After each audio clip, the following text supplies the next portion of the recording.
Islam ini, kalau tidak salah saya, ada 4 peringkat, 4 tingkatan, 4 darjah, 4 markah. Syariat, thariqat, hakikat dan makrifat. Syariat dan thariqat dipanggil ilmu syariat. Hakikat dan makrifat dipanggil ilmu hakikat. Jadi kita ada 2 makam ilmu, yaitu syariat dan hakikat. Wala syariatin ala hakikatun batilatun. Wala syariatin ala hakikatun batilatun. Barang siapa hanya mengerjakan perbuatan syariat tanpa disertai dengan hakikat, itu batilatun. Sedarlah muslim-muslimat kepada Nabi di masa kalian, kulit adanya isi, syariat adanya hakikat. Adapun yang kita buat selama ini hanya sekadar perbuatannya solat, sekadar perbuatannya solat, yaitu rukun 13. Mana yang dikatakan solat? Manakah yang dikatakan hakikatnya solat? Jikalau sekadar berdiri, rukuk dan sujud, budak bawah umur pun boleh, budak bawah umur pun boleh rukuk dan sujud. Apakah kita sama dengan budak bawah umur? Jadi muslimin muslimat daripada Nabi di masa kalian, ingatlah, kulit adanya isi, syariat adanya hakikat. Mana yang dikatakan hakikatnya solat?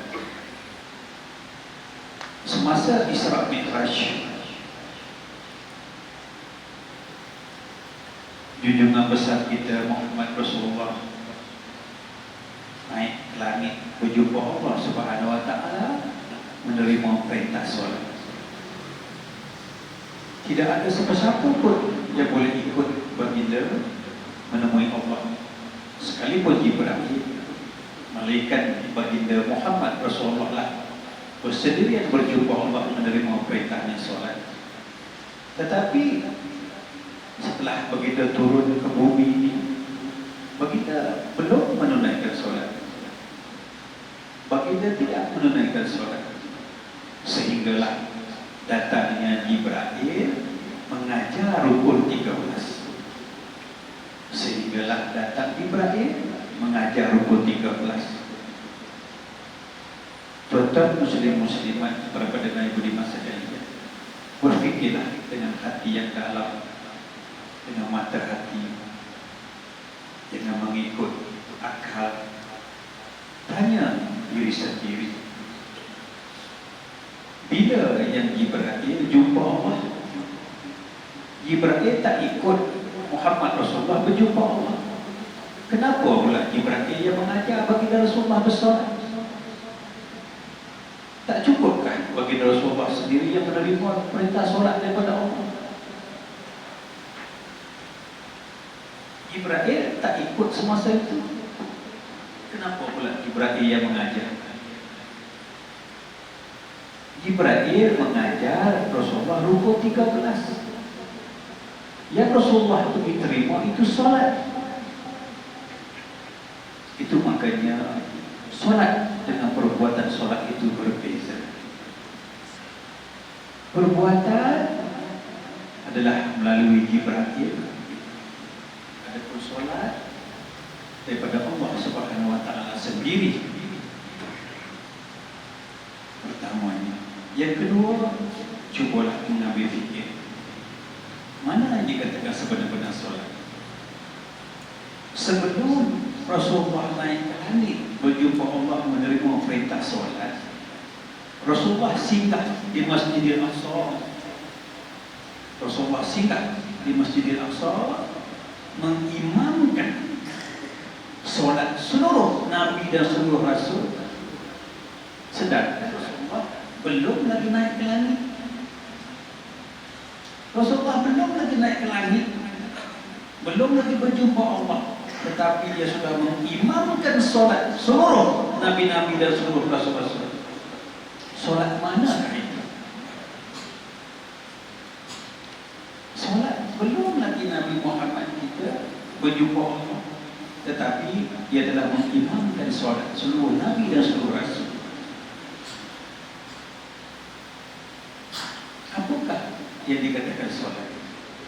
Solat ini sudah ada semasa Nabi Adam, dan seluruh nabi solat ini sama saja, tak ada berbezanya. Tetapi semasa itu Rasulullah belum lagi berisra Mi'raj, sehingga di Masjidil Aqsa mengimamkan solat seluruh nabi-nabi dan seluruh rasul-rasul, sedangkan solat belum terima. Manakah yang dikatakan sebenarnya solat?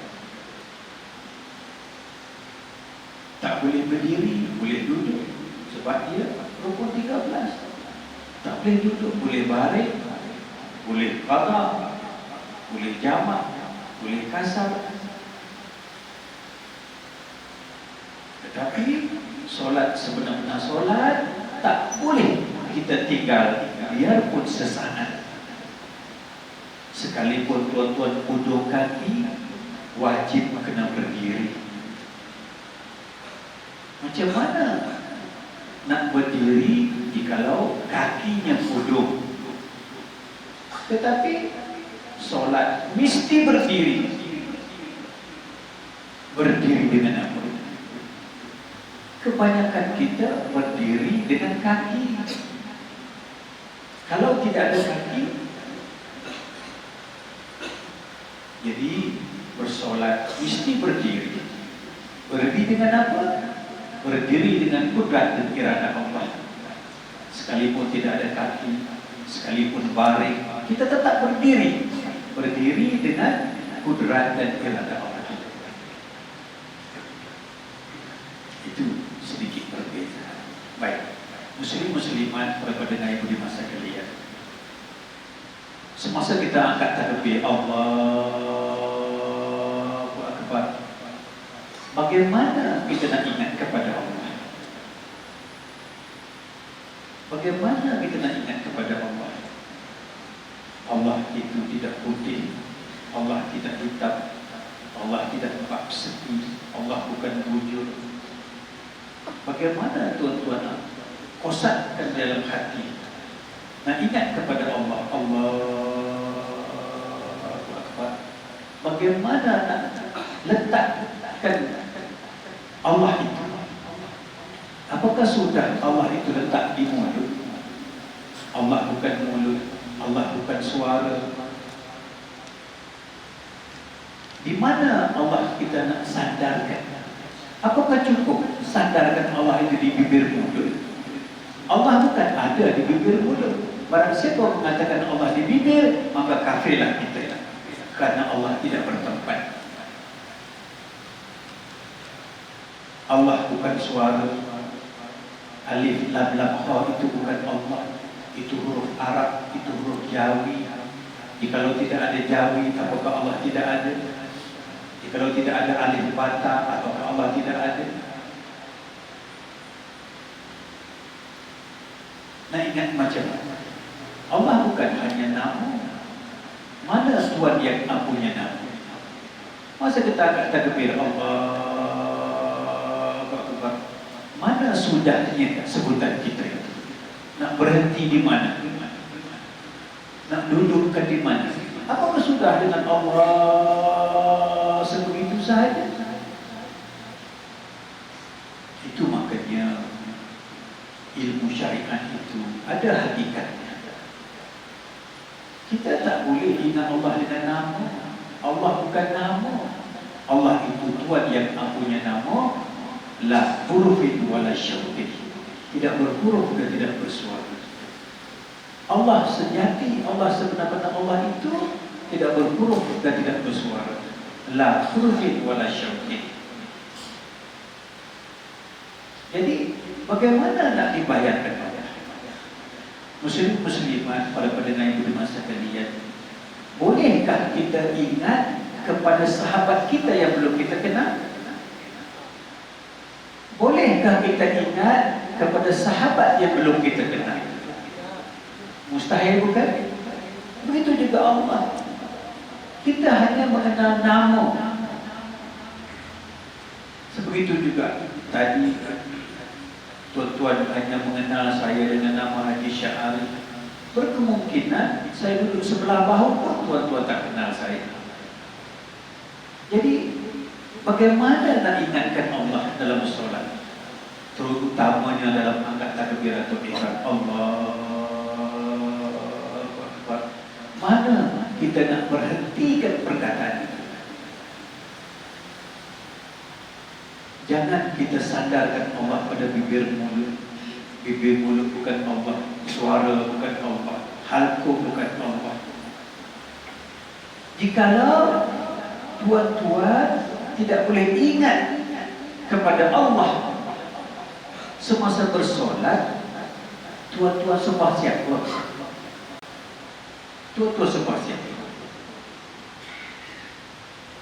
Ramai ulama yang mahu bercakap sebegini, tetapi mereka khawatir akan dituduh sesat, dituduh salah. Maka ramai ulama menyembunyikan perkara ini.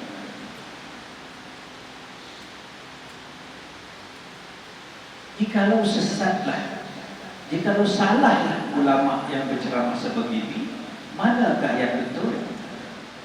Nak ingat Allah semacam mana? Allah bukan wujud, Allah bukan bulan, Allah bukan kuning, Allah bukan putih. Allah itu la urfin wala syautin. Allah sebenarnya Allah itu tidak berhuruf dan tidak bersuara. Macam mana kita nak ingat Allah? Sudahkah kita hanya mendengarkan meraba-raba saja, menyangka-nyangka saja? Allah bukan sangka-sangka. Allah itu teramat nyata. Tidak ada pelajaran dalam dunia ini yang paling senang, yang paling mudah, yang paling bawah adalah ilmu mengenal Allah. Ingat, barang siapa mengatakan ilmu mengenal Allah itu susah, itulah orang sejahil-jahil orang. Jikalau kita belajar alif bata, nak menggunakan cikgu, nak menggunakan pensel, nak menggunakan tangan, nak menggunakan suara, nak menggunakan mata, tetapi untuk mengenal Allah, untuk ingat kepada Allah, tak perlu buku, tak perlu ada tangan, tak perlu ada mata, tak perlu ada pensel. Teramat mudah, teramat senang untuk melihat Allah, untuk memandang Allah, untuk ingat kepada Allah. Teramat mudah. Marilah kita buat solat sebenar-benar bersolat. Solat yang boleh ingat kepada Allah.